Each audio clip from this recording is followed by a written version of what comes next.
پہلی بات تو یہ ہمارے بعض لوگوں کے ذہنوں میں سادہ دل لوگ وہ سمجھتے ہیں کہ پوری دنیا میں ایک ہی دفعہ آ جانی چاہیے.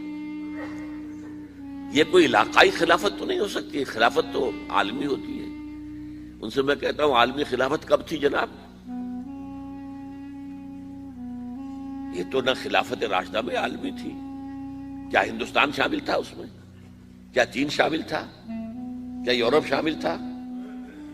اور سب سے بڑی بات یہ، اگر ایک دم پوری دنیا پر خلافت قائم ہو سکتی تو حضور کے دست مبارک سے ہوتی،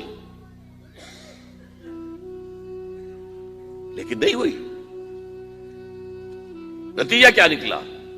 ایک ملک میں حضور نے قائم کر دی، جزیرہ نما عرب، یہاں خلافت قائم ہو گئی، حضور خلیفہ ہے. اب وہ نقطہ کون سا ہوگا، نقطہ آغاز کون سا ہوگا؟ اس میں پہلی بات تو میں نے کہا جو شک کرے گا اس کا پھر ایمان مشکوک ہے. ہوگا، لازماً ہوگا، گلوبل ہوگا، پوری دنیا میں ہوگا. کہاں سے شروع ہوگا اس میں آپ اختلاف کر سکتے ہیں، لیکن مجھے تو دو حدیثیں تو ملی ہیں جن سے یہ اندازہ ہوتا ہے کہ یہ اس مشرقی خطے سے ہوگا، عرب کے مشرق کی جانب کسی ملک سے ہوگا، کسی خطے سے ہوگا. وہ حدیثیں بھی اب آپ پڑھ لیجیے پہلے. پھر میں کہہ رہا ہوں یہ خزانہ ہے جو ہم نے آپ کی خدمت میں پیش کیا ہے، کاش کہ آپ اس کی قدر کر سکیں. یہ حدیثیں آپ کو ازبر ہو جائیں، یاد ہو جائیں، لوح قلب پر نقش ہو جائیں. ہندوستان اور خراسان یعنی موجودہ افغانستان کا ذکر. ابن ماجہ کی روایت ہے عن عبداللہ ابن الحارث رضی اللہ تعالی عنہ قال رسول اللہ صلی اللہ علیہ وسلم یخرج ناس من المشرق یؤتئون للمہدی یعنی سلطانہ، یعنی سلطانہ، دونوں طرح سے پڑھ سکتے ہیں. حضرت عبداللہ ابن حارث فرماتے ہیں رضی اللہ تعالی عنہ کہ حضور نے ارشاد فرمایا مشرق کی طرف سے وہ فوجیں نکلیں گی، لوگ آئیں گے جو عرب میں مہدی کی حکومت قائم کریں گے.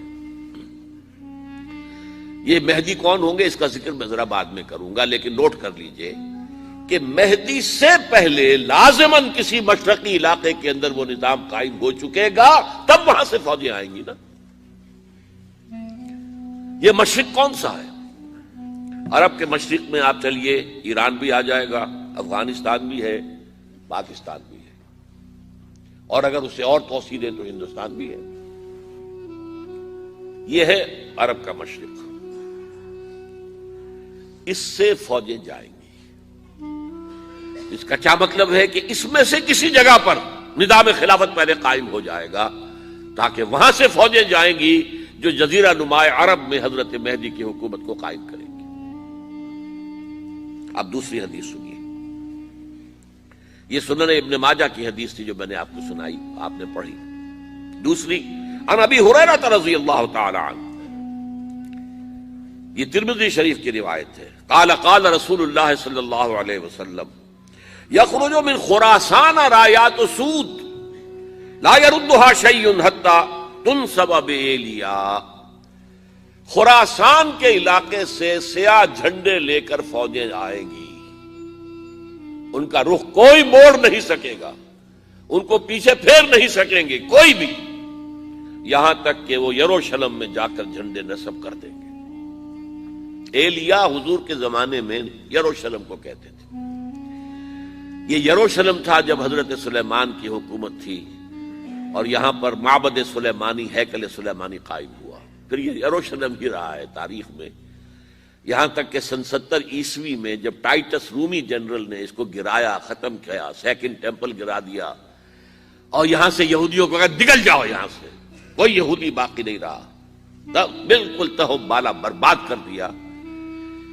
اس کے کوئی 150 سال بعد ہیڈریان، رومن ایمپرر ہیڈریان، اس نے پھر دوبارہ آباد کیا اس شہر کو. 150 سال تک یہ بالکل بنجر اور بالکل غیر آباد پڑا تھا. اب ہیڈریان نے جب آباد کیا تو اس کا نام ایلیا رکھا، اب یروشلم نام نہیں تھا. تو حضور کے زمانے میں پھر اس کا نام ایلیا تھا.